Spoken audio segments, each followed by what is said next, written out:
Միացյալ Նահանգներն ու Իրանը մոտ են պատերազմն ավարտելու հուշագրի համաձայնեցմանը, հայտնում են Axios-ը եւ Reuters-ը բանակցություններին տեղյակ իրենց աղբյուրներին հղումով։ Հուշագրով Թեհրանը պարտավորվում է հրաժարվել ուրանի հարստացումից։ Նրա դիմաց Վաշինգտոնը կվերացնի Իրանի դեմ պատժամիջոցները եւ թույլ կտա օգտվել արևմտյան բանկերում իրանական սառեցված միջոցներից։ Կողմերը նաեւ պարտավորվում են վերացնել Հորմուզի նեղուցի շրջափակումը։ Ըստ Axios-ի մնացել է մի քանի կետ համաձայնեցնել, որոնց շուրջ Թեհրանի պատասխանը Վաշինգտոնն ակնկալում է ստանալ առաջիկա 48 ժամում։ Կողմերը սակայն պաշտոնապես դեռ չեն հաստատել սա։ Մենք փոխադարձաբար համաձայնության ենք եկել, որ չնայած շրջափակումը լիարժեք ուժի մեջ կմնա, ազատության նախագիծը կարճ ժամանակով կդադարեցվի, որպեսզի տեսնենք, թե արդյոք համաձայնագիրը կարող է վերջնականապես կնքվել եւ ստորագրվել։ Մինչ այդ Դոնալդ Թրամփը հայտարարել էր, որ ԱՄՆ-ն կարճ ժամանակով դադարեցնում է Հորմուզի նեղուցի վերաբացման գործողությունը, որը սկսել էր 2 օր առաջ։ ԱՄՆ նախագահը սոցցանցում պարզաբանել էր, թե որոշումը կայացրել են հաշվի առնելով Պակիստանի խնդրանքը, Թեհրանի հետ բանակցություններում մեծ առաջընթացն ու Իրանի դեմ ռազմարշավում հսկայական հաջողությունը։ Իրանական նավահանգիստների շրջափակումը սակայն կշարունակվի, գրել էր նա։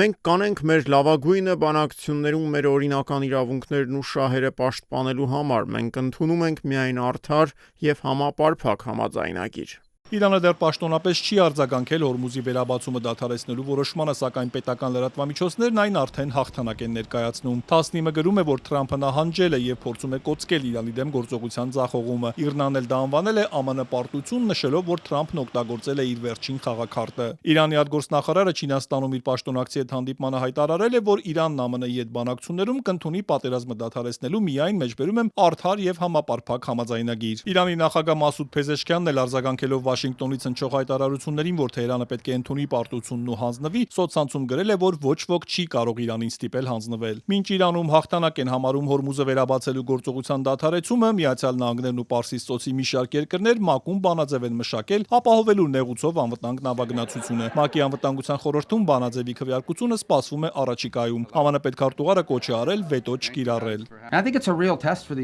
Կարծում եմ, սա իսկական փորձություն է ՄԱԿ-ի համար որպես կազմակերպություն, որը կարող է գլոբալ խնդիրներ լուծել։ Որն է ՄԱԿ-ի նպատակը։ ՄԱԿ-ը պետք է լինի մի վայր, որտեղ հնարավոր կլինի խաղաղ ճանապարհով գլոբալ հակամարտություններ լուծել։ Իսկ Լիբանանի հարավում այս ընթացքում պատերազմը չի դադարել։ Իսրայելը հայտարարել է, որ Հեզբոլլային պատկանող նոր օբյեկտների է հարվածել։ Արևմուտքի կողմից ահաբեկչական ճանաչված շարժումն իր հերթին հարվածել է իսրայելական բանակին։ ԱՄՆ պետքարտուղարն ասել է, որ Իսրայելը չի հավակնում Լիբանանին պատկանող որևէ տարածքի եւ կողմերը կարող են հասնել խաղաղության, եթե չլինի Հեզբոլլան։ Ընդհանուր առմամբ կարծում եմ Լիբանանի եւ Իսրայելի միջև խաղաղության համաձայնագիրը միանգամայն հնարավոր է եւ դա պետք է տեղի ունենա։ Խնդիրը ոչ թե Իսրայելն է կամ Լիբանանը, այլ Հեզբոլլան։